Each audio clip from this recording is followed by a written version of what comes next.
the coolest crypto narratives of 2025-2026.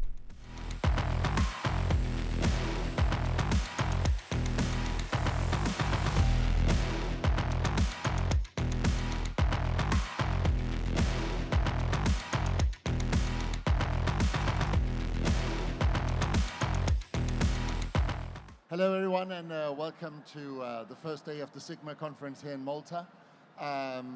We are here today to talk about the coolest new crypto narratives for 2025 and beyond. And with me I have Feng. He is the, would you like to introduce yourself? I'll make it actually concise for myself. It's relatively short.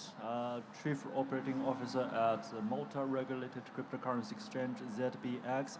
Yes, we're still here. Yes, we're still standing strong and high actually the whole time. And from our perspective, Mika, ready, we have a class 4. We've been staying here for 5 years in total. So cool, thank you. And I also have good old Francisco. Yeah, my name is Francisco. I am the co-founder and head of research of Thebit Research. We are based in Malta, and I specialize in trading and decentralized finance. So what we're here to talk about is naturally what do we believe are going to be the next things that are going to move the crypto market. Olga kindly informed us that Bitcoin had bid up to 80-something thousand. I'm pleased to inform it actually touched above 90,000 during the night. So there we are. So the first question might be, where is all of this going to lead? Are we leading towards a crypto economy in total where people will simply give up on the stock market, or are people just going to take this as an alternative investment? What's your feeling about this, Francisco? The opinion we are going to a meme coin cycle is one of the things that are going to happen because there is like this movement is kind of a protest of what is happening with DeFi tokens that they are launching with very high valuations because the price discovery is happening in the private markets. So basically what the people want, they want to have fun and they want to bet in assets that they are small and they have a lot of upside basically.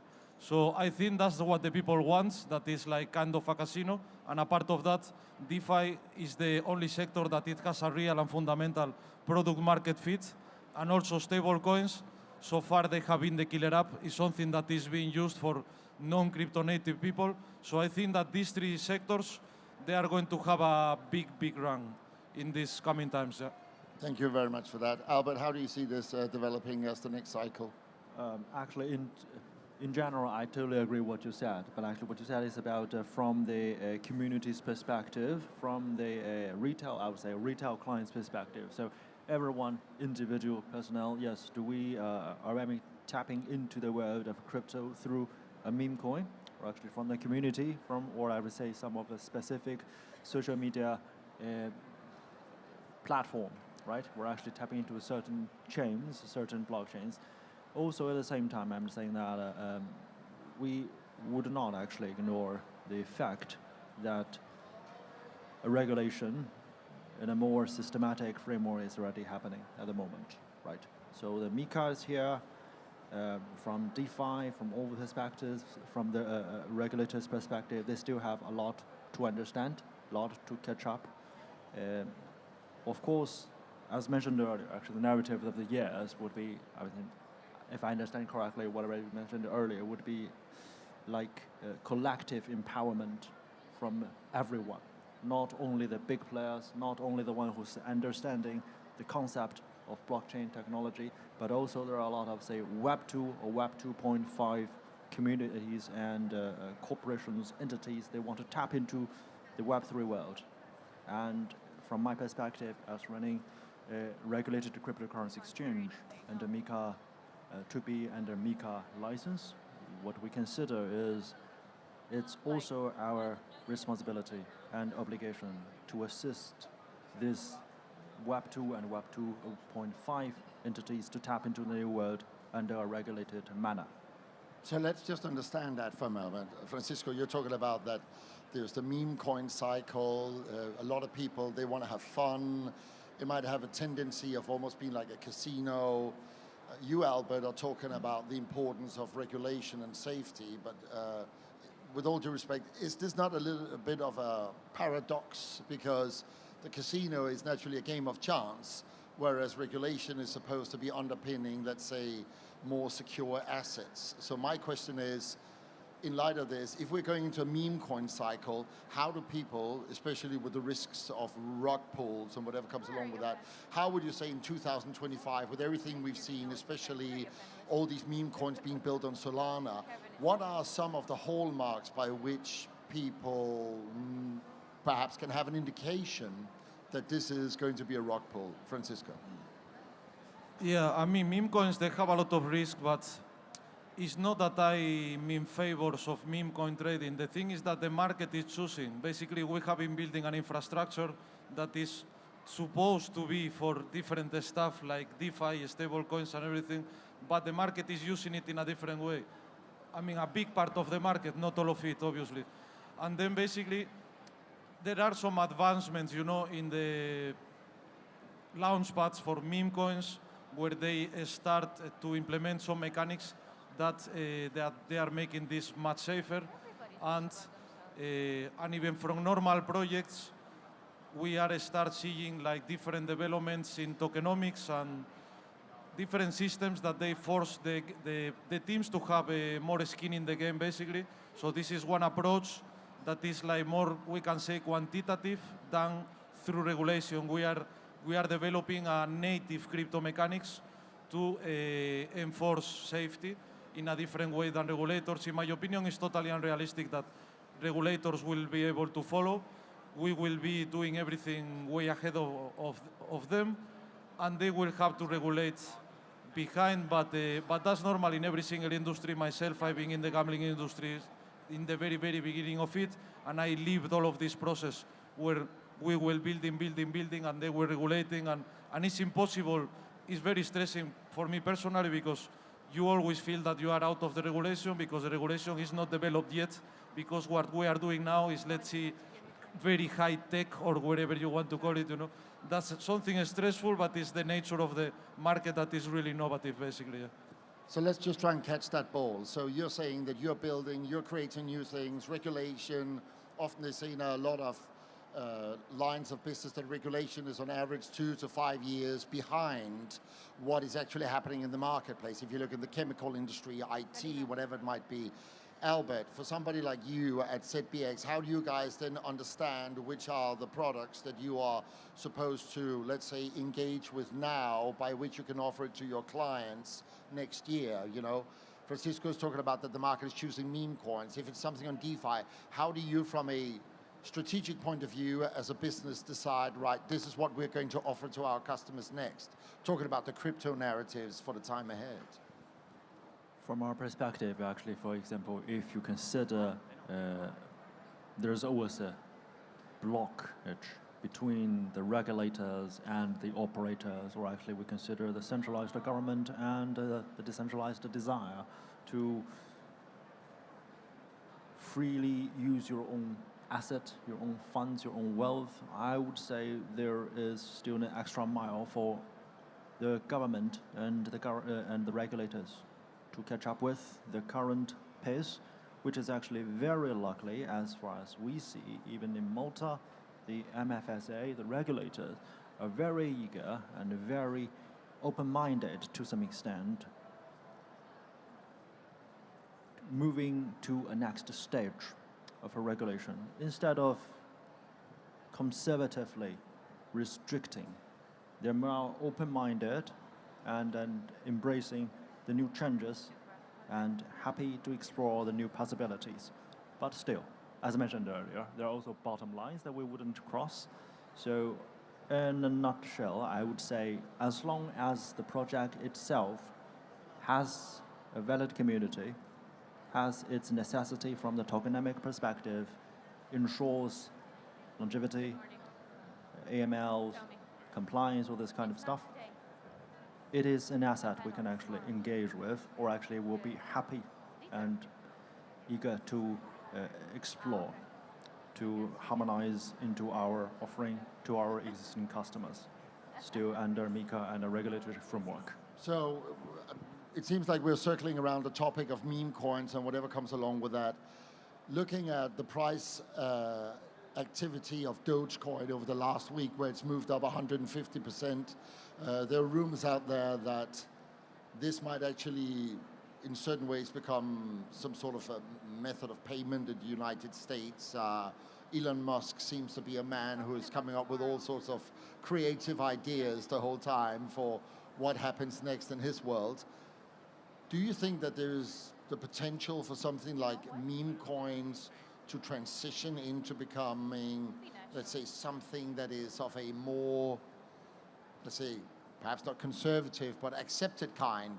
After all, Dogecoin came around as being a joke originally, right? And here we are. It's worth more today than the market value of USDC, you know, dollar circle, right? Francisco, how do you see that developing with meme coins and the whole market narrative? Yeah, no, I don't think they will be used as a medium of exchange. I mean, they can be, some people will still do it, but I think it will be just pure speculation and fun. And I think that even potentially they could suck money even from the stock market, because the meme coin movement inside crypto is happening because people find DeFi boring and complicated to understand. So stocks are the same, you know, stocks are the same. The difference is that the people has to be a bit more educated about cryptos to migrate, you know. It's only this education barrier. It's the only barrier, really. So you can really open the doors, very big doors that they could drive a lot of capital. And their promise is to get quick, rich quick, you know. It's a big promise, and it's a very interesting promise that a lot of people likes, and it's way more fun than playing a casino online or anything, in my opinion. I think it's a big competition for many sectors, for gambling, for stocks, for many things, and that's what the market is choosing. And of course, I'm not talking about DeFi, but DeFi, in my opinion, it will continue growing and it will be adopted. It starts being adopted through Web 2.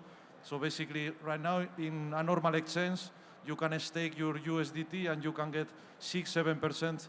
And this is the way that DeFi is being adopted now. And the people, they don't know that they are using DeFi, but when you are staking in a centralized exchange, they are using DeFi in the backend. So it's a very seamless model. I really expect Revolut will start doing something similar. Coinbase is doing that. They were the first because they have a part of a Circle. They bought equity from Circle.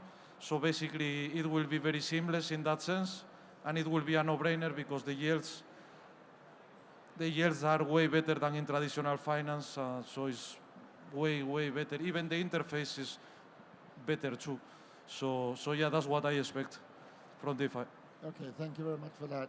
Albert, how is it with you guys at ZBX and your personal view on where things are going from here in terms of, will there be a lot of activity on DeFi be as infrastructure in the back end, or is it, as Francisco says, that a lot of people have given up on it and simply say it will be something that a lot of people will pull away from at the front end? How do you see that?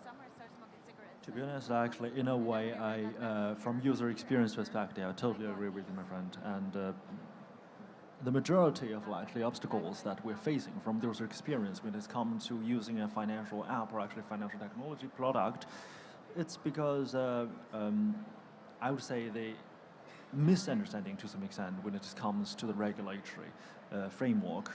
It is mainly as a decipher from the product designers. Sometimes they consider it very stringent, so they are relatively reluctant to move forward to optimize the technology, because actually we're talking about technology and user experience, user interface, all this kind of stuff. But in reality, does regulation, the framework, does it have to be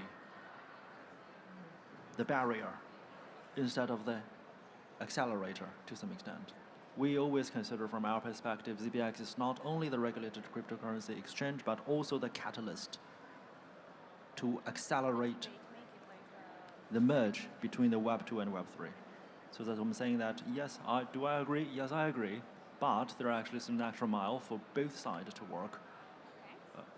That's very insightful. Thank you very much. So just to wrap it up, where would you say that you expect that the market is really going to move in 2025? Is it going to be certain kind of meme coins? Is it going to be a whole new range of things that are going to be built on as tokens? Are we going to see new blockchains that will dominate? We saw somebody like Toncoin who had incredible momentum earlier this year until the infamous legal incident with Mr. Durov in France. Since then, that is appearing to be drifting down. Francisco, what do you think are going to be the technologies or coins that are going to really move the needle in 2025?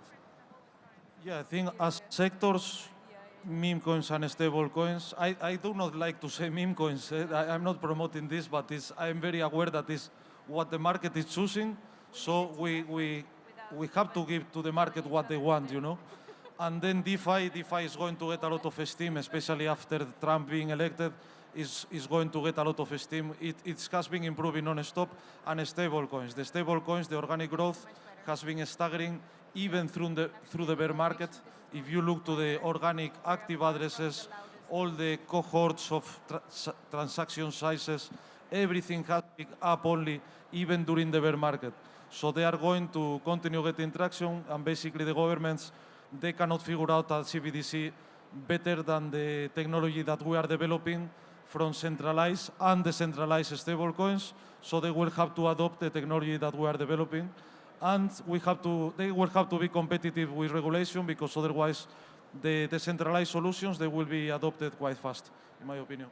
Great. Albert, your closing words? Well, actually, since there's one concept we didn't actually mention earlier, which is actually RWA, but also that resemblance of but all the actually tokens and actually all these things actually a friend here mentioned earlier with regard to CBDC and all these other things. I would say that this year was the keyword we have it. There was a DPIN, right? We had a DeFi, we had a lot of things, and now it's the time actually we have DPIN. Why?